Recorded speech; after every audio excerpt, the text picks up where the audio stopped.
31 जुलाई को रात में 2 बजे तेहरान के एक हाई सिक्योरिटी एरिया में एक बिल्डिंग में जोर से धमाका होता है और ये न्यूज़ पूरे दुनिया में आग की तरह फैल जाती है क्योंकि उस बिल्डिंग में हमास के पॉलिटिकल चीफ और गाजा के एक्स प्राइम मिनिस्टर इस्माइल हानिया रुके हुए थे। उस धमाके में उनकी मौत हो जाती है और इसका सीधा सब इजराइल के सीक्रेट सर्विस मोसाद पर जाता है। लेकिन सोचने वाली बात ये थी कि बिना तेहरान गए और बिना किसी मिसाइल अटैक के मोसाद ने इस्माइल हानिया को कैसे मारा और मोसाद क्यों प्लानिंग कर रहा था हमास चीफ इस्माइल हानिया को मारने का। 27 अक्टूबर 2023 को जब इजराइल पर हमास ने हमला किया और तब से लगातार हमास और इजराइल के बीच लड़ाई जारी है। तब से मोसाद हानिया को मारना चाहती है, लेकिन प्रॉब्लम ये थी कि इस्माइल हानिया 2017 से लगातार कतर में रह रहा था। लेकिन मोसाद कतर में अटैक नहीं कर सकता था क्योंकि अगर वो कतर में अटैक करता तो सारा मिडिल ईस्ट इजराइल का दुश्मन बन जाता। इसलिए उसने तय किया कि वो इस्माइल हानिया को मारेगा, लेकिन कतर में नहीं, किसी दूसरे देश में। और यहाँ पर टीवी पर मोसाद का एक एजेंट देखता है कि इस्माइल हानिया ईरान आता जाता रहता है। इस्माइल हानिया के ईरान से अच्छे रिश्ते थे क्योंकि जब भी हमास इजराइल पर हमला करता था ईरान उसको सपोर्ट करता था और यहीं से इस्माइल हानिया को मारने की प्लानिंग शुरू होती है। अब मोसाद प्लान बनाने लगता है कि वो इस्माइल हानिया को ईरान में मारे तो मारे कैसे, और वो वेट करता है कि अगली बार इस्माइल हानिया ईरान कब जाएगा। और 20 मई 2024 को ईरान के राष्ट्रपति इब्राहिम रईसी की एक हेलीकॉप्टर दुर्घटना में मौत हो जाती है और यहीं से मोसाद को पता चल जाता है कि अब इस्माइल हानिया फिर से तेहरान जाएगा। और यहीं से मोसाद एक्टिव हो जाती है क्योंकि उसको पता था कि नए राष्ट्रपति के शपथ ग्रहण समारोह में इस्माइल हानिया जरूर जाएगा। और फिर ईरान में राष्ट्रपति का चुनाव होता है, नया राष्ट्रपति चुना जाता है। उसके बाद 31 जुलाई को शपथ समारोह रखा जाता है जिसमें 80 से ज़्यादा देशों के लोग आते हैं और उसमें इस्माइल हानिया भी था। और इसके लिए मोसाद ने 2 महीने पहले से ही प्लान बनाना शुरू कर दिया था। और यहीं से मोसाद को पता चलता है कि इस्माइल हानिया जब भी तेहरान जाता है तो एक निसाद कंपाउंड में जो एक हाई सिक्योरिटी जोन है वहाँ पे रुकता है।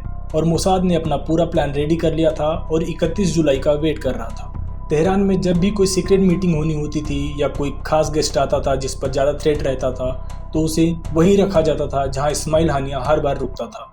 और इसके बाद 31 जुलाई की तारीख आती है और शपथ समारोह के बाद इस्माइल हानिया वहाँ के प्रेसिडेंट से मिलता है और बाकी सब नेताओं से भी मिलता है। वो बेहद खुश था और फिर रात के डिनर के बाद उसे कड़ी सुरक्षा में इस्लामिक रिवोल्यूशनरी गार्ड के साथ नॉर्थ तेहरान के निसाद कंपाउंड में भेज दिया जाता है। इसके बाद वो अपने बॉडीगार्ड के साथ उस कंपाउंड में जाता है और अपने कमरे में जहाँ वो हमेशा रुकता था सोने के लिए चला जाता है। धीरे धीरे रात बीतती है। सुबह करीब 2 बजे थे और अचानक से कंपाउंड में एक तेज़ धमाके की आवाज़ आती है।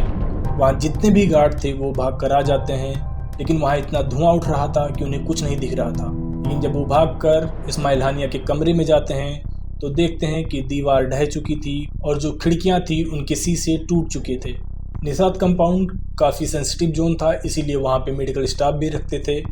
और फिर वो लोग तुरंत मेडिकल स्टाफ को बुलाते हैं और फिर मेडिकल की टीम इस्माइल हानिया के कमरे में जाती है तो देखती है कि इस्माइल हानिया काफ़ी घायल हैं और सांस ले रहे हैं। लेकिन जब तक मेडिकल स्टाफ उनकी ट्रीटमेंट स्टार्ट करता है तब तक इस्माइल हानिया की डेथ हो जाती है। उस कमरे की उस दीवार को छोड़कर बाकी कंपाउंड में कहीं कोई नुकसान नहीं हुआ था क्योंकि उस कमरे के बगल में ही फ़लस्तीन फ्री मूवमेंट से जुड़े हुए बाकी लीडर्स भी रुके हुए थे, लेकिन उनको कोई नुकसान नहीं हुआ। अब जैसे ही इस हादसे की खबर मिलती है वहाँ के गार्ड अपने सीनियर अफसर्स को इसके बारे में बताते हैं और जो वहाँ के चीफ कमांडर थे वो वहाँ पर आके देखते हैं कि इस्माइल हानिया की मौत हो चुकी है। और वो इस बात को ईरान के सुप्रीम कमांडर खामनेई को कॉल करके बताते हैं। खामनेई अपने ही घर पे एक मीटिंग बुलाते हैं और कहते हैं कि हानिया की मौत का बदला लेने के लिए इजराइल पर अटैक करना बहुत ज़रूरी है। और जैसे ही वहाँ की मीडिया को पता चलता है कि हमास चीफ इस्माइल हानिया की मौत हो गई है, ये खबर पूरी दुनिया में फैल जाती है। और मीडिया वाले लिखते हैं कि इस्माइल हानिया के ऊपर मिसाइल से अटैक किया गया था, लेकिन जब जांच होती है तो पता चलता है कि जिस कमरे में हानिया रुके हुए थे उस कमरे में बाहर से कोई ऑब्जेक्ट नहीं आया है क्योंकि बाहर से न छत न दीवारों पर कोई नुकसान हुआ है। ये जो धमाका हुआ है ये कमरे के अंदर की तरफ से हुआ है। और फिर जब जांच की जाती है तो पता चलता है कि इस कमरे में एक बॉम्ब लगाया था जो इस कमरे के अंदर लगा हुआ था और जब फोरेंसिक टीम जांच करती है तो पता चलता है कि इस बॉम्ब को रिमोट के जरिए ऑपरेट किया गया था। लेकिन अब सवाल ये था कि तेहरान की सबसे सुरक्षित और महफूज जगह पर बम कौन रखेगा। लेकिन जब और जांच होती है तो पता चलता है कि इस बॉम्ब को कम से कम 6 से 8 हफ्ते पहले इस कमरे में रखा गया था। लेकिन अब सवाल ये था कि इस बॉम्ब को किसने रखा। इस्माइल हानिया की मौत ईरान की इंटेलिजेंस एजेंसी के ऊपर एक बड़ी नाकामयाबी का धब्बा है, क्योंकि जब किसी स्पेशल गेस्ट को कहीं पे रखा जाता है तो बाकायदा जिस प्लेस पे रखा जाता है उसकी तलाशी ली जाती है, एंटी बॉम्ब स्क्वाड से उसकी जांच होती है। लेकिन ईरान ने ऐसा कुछ नहीं किया और फोरेंसिक टीम बताती है कि इस बॉम्ब के रिमोट को सैटेलाइट के जरिए ऑपरेट किया गया है और इजराइल पहले भी ऐसा कर चुका है, इसलिए इसमें शक की कोई गुंजाइश नहीं है। और इस्माइल हानिया की डेथ उनका ओवर कॉन्फिडेंस ही है, क्योंकि इस्माइल हानिया जब भी तेहरान जाता था तो उसके ऊपर पहले भी अटैक्स हो चुके थे, फिर भी वो सतर्क नहीं था, क्योंकि वो हर बार एक ही जगह पे रुकता था, उसने अपना ठिकाना नहीं बदला था। न्यूयॉर्क टाइम्स ने मिडिल ईस्ट के 7 टॉप ऑफिशियल्स के हवाले से एक रिपोर्ट छापी है जिसमें कहा गया है कि हानिया की मौत किसी स्ट्राइक से नहीं बल्कि उसी कमरे में रखे एक बॉम्ब से हुई है और बॉम्ब को रिमोट से ऑपरेट किया गया था और इस बॉम्ब को लगभग 2 महीने पहले ले जाकर उस कमरे में रखा गया था। तो ये थी मोसाद का एक नया ऑपरेशन जिसमें इस्माइल हानिया को मोसाद ने मार दिया। तो दोस्तों, अगर आपको ये वीडियो पसंद आया हो तो प्लीज़ हमारे चैनल को सब्सक्राइब करें, वीडियो को लाइक करें और अपने दोस्तों के साथ शेयर करें और प्लीज़ नोटिफिकेशन का बेल भी दबा दें, जिससे हम जब नेक्स्ट टाइम कोई नई वीडियो अपलोड करेंगे तो जल्दी से जल्दी वो आप तक पहुंच सके। ये वीडियो देखने के लिए आपका बहुत बहुत धन्यवाद।